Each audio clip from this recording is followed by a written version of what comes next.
Welcome to Defying Gravity, Kai van Lieshout, the founder and CEO of Lyrebird.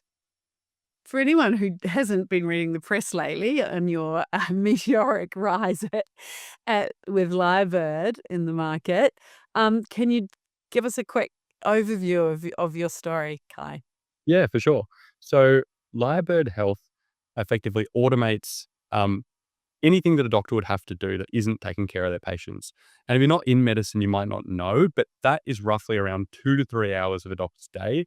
Every day is spent on non-patient facing, their notes, their letters, their documents, all of these things that probably doctors aren't uniquely qualified to do. Shouldn't need to go to university for, 10 plus years and trained to do, but is like having a massive impact on the quality of life for doctors and also like the capacity of our healthcare system. And so, yeah, we're in use and exclusively integrated with Australia's biggest patient record system, best practice, and across I have major clients across roughly 4 countries now. Yeah, amazing. And what's the time frame for that? It's around 2.5 years, I reckon. Yeah, so early 2023 we started. Yeah, that is not long, a couple of years. And I hope you don't mind me saying, but you haven't done a lot of jobs before this job, right? You're pretty much straight out of uni, Tesla for a bit. Correct. That's exactly it. Yeah. So not as much experience as maybe like you would, maybe well, certainly everyone else in healthcare, right?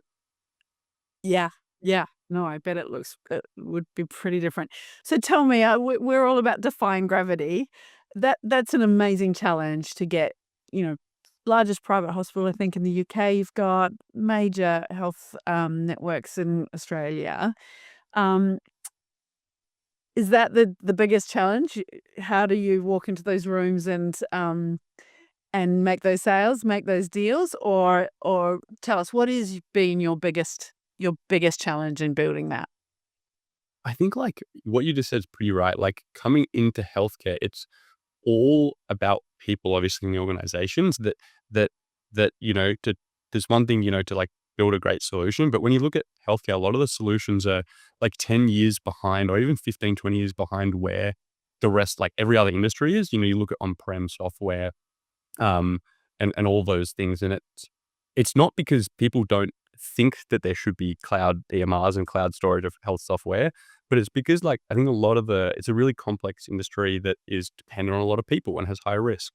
And so I think for us, I think we knew it was going to be a really big challenge to first of all get trust, but also convince the people that we needed to kind of come along on our journey and believe in our mission, especially early on. Yeah, yeah. How did you do it? Yeah. Shake secret. I don't think there's a single answer, but I think it's all I would say is like, I think the most useful thing for me has just been genuinely caring about the people and their problems and taking that really seriously and trying to identify the common themes between different groups, and building great product that way. But like ultimately you almost, someone described Lyrebird to me as like somewhat of like something that you prescribe doctors, right? So you do the demo, it's kind of like you hear how much time they're spending on paperwork, they're missing family dinners, and you prescribe them Lyrebird at the end because I think we've built it to be this thing that really, like really intimately is like an answer. If you ask someone like, tell me your biggest problems, right? That could be a healthcare administrator or a doctor. Like the product we sell, we've kind of tried to build it to actually be the answer in most of the cases to that. And so connecting, I think, to their emotional problem, just separate to your product, just actually their biggest problem with their job and being able to solve that has been like really helpful. Amazing. And does that work when you like, I can imagine that would be amazing in front of a GP selling direct. You've done massive hospital network deals. How does it work there? That kind of patient or Yeah, it's so we've been like for us in all those large deals, it's been a couple of clinicians that have been using it and just love it so much that they basically are like knocking down the wall in their hospital to like be able to use it. And so I think what that does is it creates a conversation with the kind of executives at the hospital because they've never had that before with software. It's actually they go running when you try to implement a new software. Yes. From there, you quickly, like, I think I learned that you have to change completely because they don't want to buy it for the same things that the doctors do. You have to then diagnose their problems, right? And that's really that different level up the top. of what are the problems of operationally running a hospital, and like how can your product that is used by the doctors and wanted by them, but actually solve the problem of the people who are going to make the decision on whether you can be used or not. Yeah. Amazing.